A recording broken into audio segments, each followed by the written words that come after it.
Hi everyone, I'm Scott Wilson. I'm in the Communication Leadership Program Cohort 13 here at the University of Washington.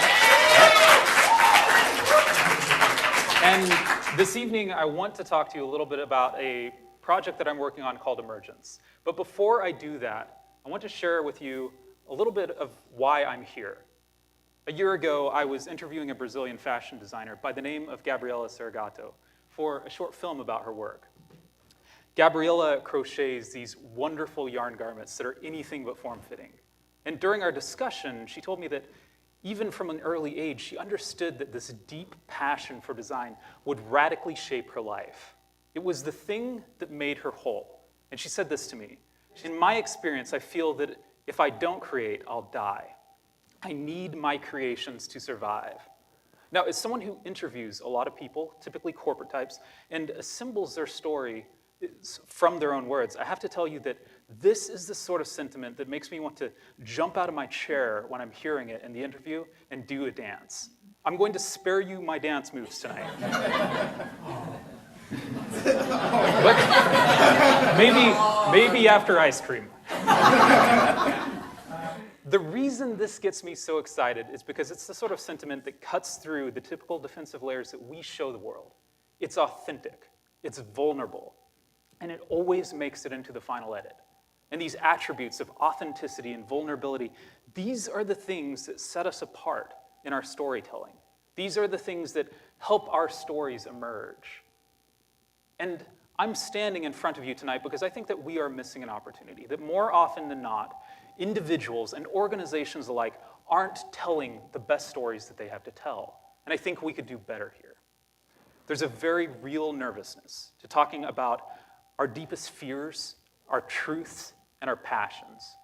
But in order to elevate our own stories, those are the things that we have to talk about.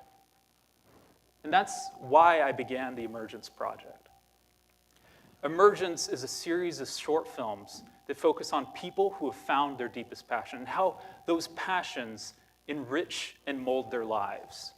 This is a project that was brought about in part by Anita Verna-Crofts, one of our associate directors here in the Communication Leadership Program. Anita, earlier this year, asked her students in her Leadership through Story and Communities class to create art that was true to each of us, and Emergence represents mine. With the help of some of my fellow communication leadership students, earlier this year, I was able to release the first very brief looks at the lives of some of these very interesting artists. Pictured above is Kathleen Flanagan and Fairness Peck, both of whom are poets. Fairness Peck is actually one of our communication leadership students. And also Emma Curtis, who's an aerialist. And then to round it out, I have Gabrielle up there. Now, I have begun, and at the end of this presentation, by the way, I'm going to share a brief clip to give you a sense of what this project is all about. I've begun this project with artists, but I don't want to end it there. I've begun it with artists because they have a sense of clarity and purpose to their work. Ultimately, though, I want to broaden this out to incorporate people from all walks of life who have a deep passion for that thing that they cannot live without. My hope is that gradually, with these individual voices, I'm going to be able to build some kind of a rich tapestry. And when we stand back, we're going to be able to see some of the common threads that unite these amazing individuals. And I think that's important because artists and people who have found their truest passion and are willing to talk about it have something important to teach each of us in terms of how we tell our own stories. We need more people out there who are saying bold statements such as, "Give me yarn or give me death." And it would make my job a lot easier if we did have people saying that more often. In one form or another, I've been interviewing people and telling stories from their words for about a decade now. And I have to tell you that oftentimes, and not always, but oftentimes, corporate executives actually make the worst interview subjects. And that's a shame, I think, because they're actually amazingly interesting individuals. The problem is that they're often talking about core values and a mission statement instead of the things that truly matter to them. And this isn't entirely their fault. Ask any public relations department what their biggest fears are. High up on that list is going to be the CEO going off script. I think, though, there has to be a middle ground here. There has to be a way for us to change the conversation, for us to talk about the things that truly give us energy. We have among us tonight business professionals and creative professionals, faculty, staff, students, people who are just here for the free ice cream and the free parking. The question I have for all of you tonight is whether you're telling the best stories that you can tell, whether you're taking enough risks, whether you're being true enough with what those stories are.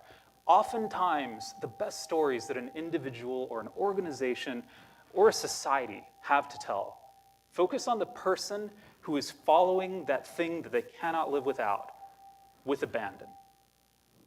And I'm hoping that that is some of the magic that the Emergence series will help replicate and capture.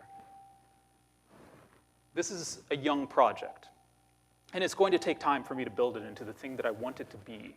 But I think I'm in the right program to make that happen. When a professor asks her students to create art that's true to each of us, and when a cohort of students comes together to support each other in whatever way possible, they're creating a powerful platform for their own authentic and vulnerable storytelling. And really, that's why I'm in this program, because I know that I have to take greater and greater risks on greater and greater scales if I am to continue pursuing my own passion. Part of that means opening myself up to my own vulnerability. I can't tell you a year ago how terrified I would have been giving a presentation such as this to an audience such as yourself of this length without notes. And if I'm really honest with you, when they told me that I was going to be one of the main stage presenters, I was pretty terrified then too. The difference, though, between last year and this year is that last year I would have never signed up for this kind of a thing. And this year I'm standing here in front of you giving you a presentation. It is a little bit terrifying, though, having you all stare. I mean, really, it feels like there's 10,000 people in it. For the rest of the presentation, if you can all stare at the back of the room. My fear is eclipsed by my own authenticity. And my personal truth is that from a very young age, I understood that there was this deep passion that would radically shape my life. It has. It took hold of me. And for me, that thing is storytelling, and I want it to continue. If I'm to make that happen, though, it means putting myself out there in audiences such as this, presenting to people such as you. Because I, too, need to create to survive. This experience here tonight, in this very moment, is a part of my own emergence. I'd like to end tonight by sharing with you a brief clip of the Emergence series. My life started to matter more when I started reading and writing poetry. I never, ever would have imagined that I could have any impact talking about something as large as Hanford, and yet I've been given this opportunity. There's nothing that I'm able to predict except that I want to make art. This is what's worth my breathing and thinking and doing. I think that the people who really embrace themselves have an opportunity to be powerful artists. When I don't fight life, life really embraces me in a way that I think is really lucky.